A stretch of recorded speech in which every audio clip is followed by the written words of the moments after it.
Gotta make them bounce one time. I'ma grind, I'ma wait to collect what's mine. Give it up. It's coming through. It's been a long time coming. Definitely. It definitely has. But you know, I feel like everything happens in the right moment, and I feel like this moment for you is it's a major move. Yeah. This summer right here. Yeah, right on the cusp, man. Things about to take off in a minute. That got me early. Dope. That's what's up. So, yo, tell us a little bit about yourself. You know, for people who are tuning in right now, they don't know who you are. Tell us about yourself. Where you from?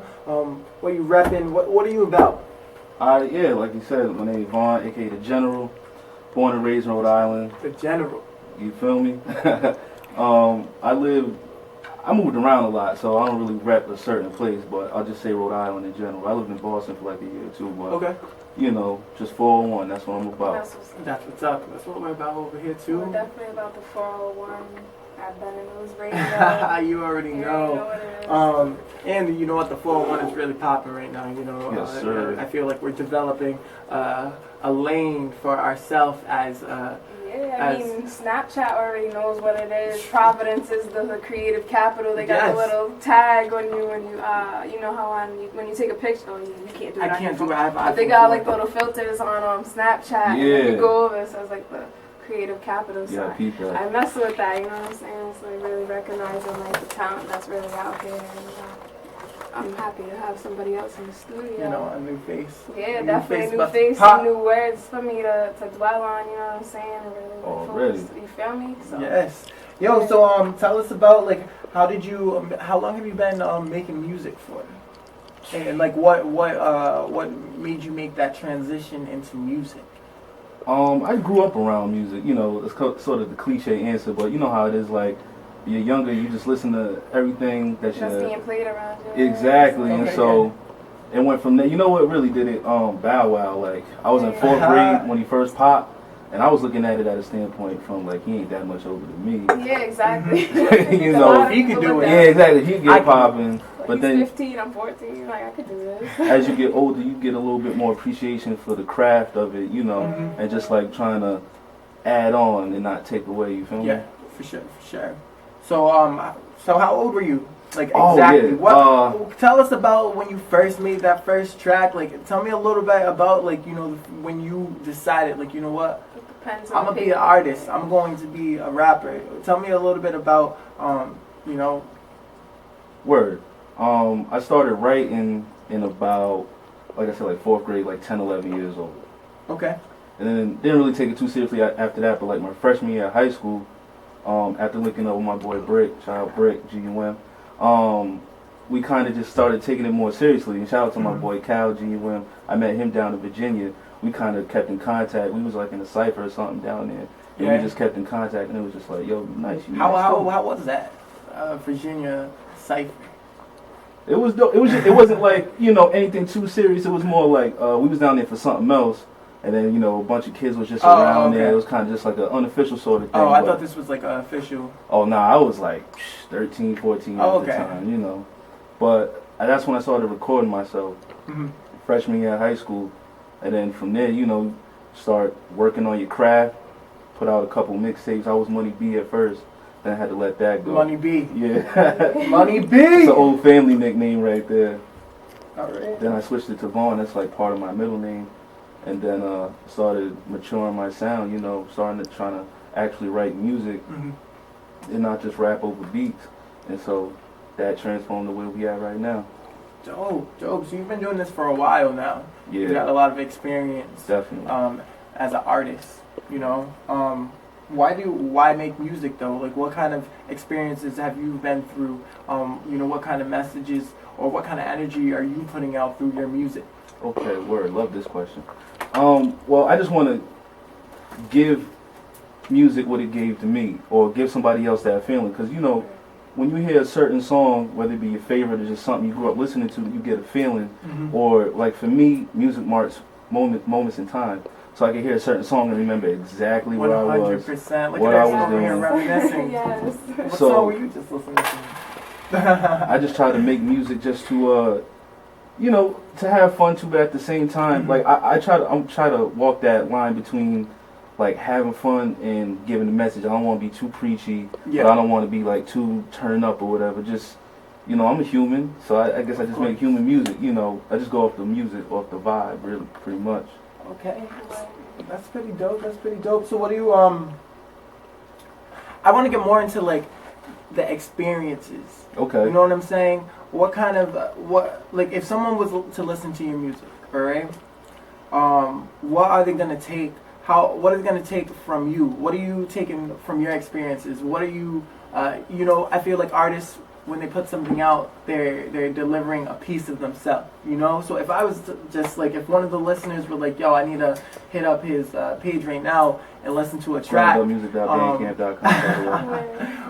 are they going to learn about you? What are they going to be able to, you know, recognize? And relate to at the same time, because a lot of times we do put out music to relate to our fans, to relate to the people that are listening to us, and it's like it's always good to be able to relate to an artist, and I think that's what fan bases really are built off of. So it's like, what kind of experiences, like you said?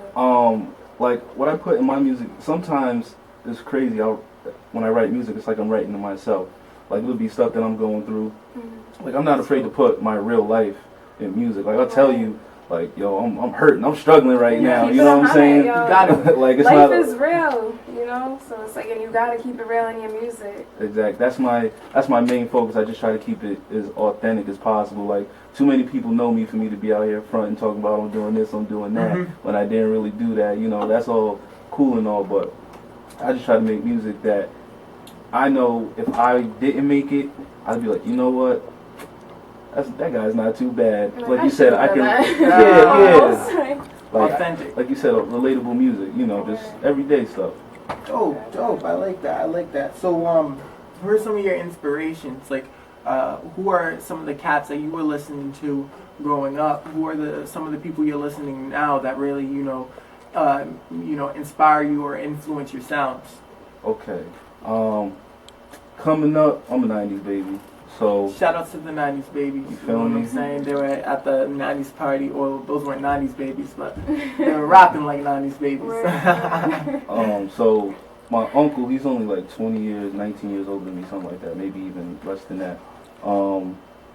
So he was a teenager when I was born, so he was the one that was hip to all the current stuff back then. So I would just listen to that. Yeah, my mother listened to a lot of. It's not really in my music, but my mother would listen to a lot of reggae, a lot of R&B, and then also my dad's from Texas, so I was down there a lot. That's pretty dope. So, what part? Did you get that? Dallas. Like BIG Krit, Pimp C type feel? Listen, if you know me, you know I'm an avid chopped and screwed music listener. That's what's up. That's dope. But yeah, so I'm a melting pot. Wolf, you know what I'm saying? Like honestly, like their sounds are like so unique, and it's like even if like you don't really rock with like their lyrics, it's like you gotta rock with the sound, just because like that Texas sound goes hard. So like. Yeah, definitely, but. To name artists, like my favorite rapper is Hove all day. Word. But coming up, I say like people like Hove, Wayne, T.I., Kanye, 50. That's the thing, like I'm a fan of pretty much everybody. Like I try to take a little bit of everything from everybody. You know, you have your favorites, but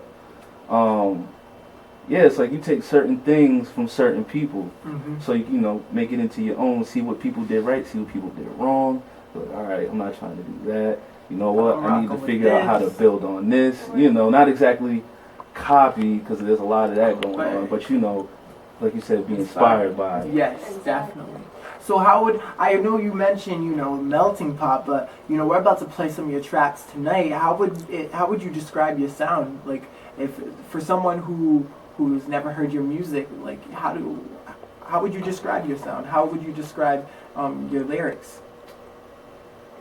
Oh man, that's a tough question as far as my sound, because I like to consider myself pretty versatile.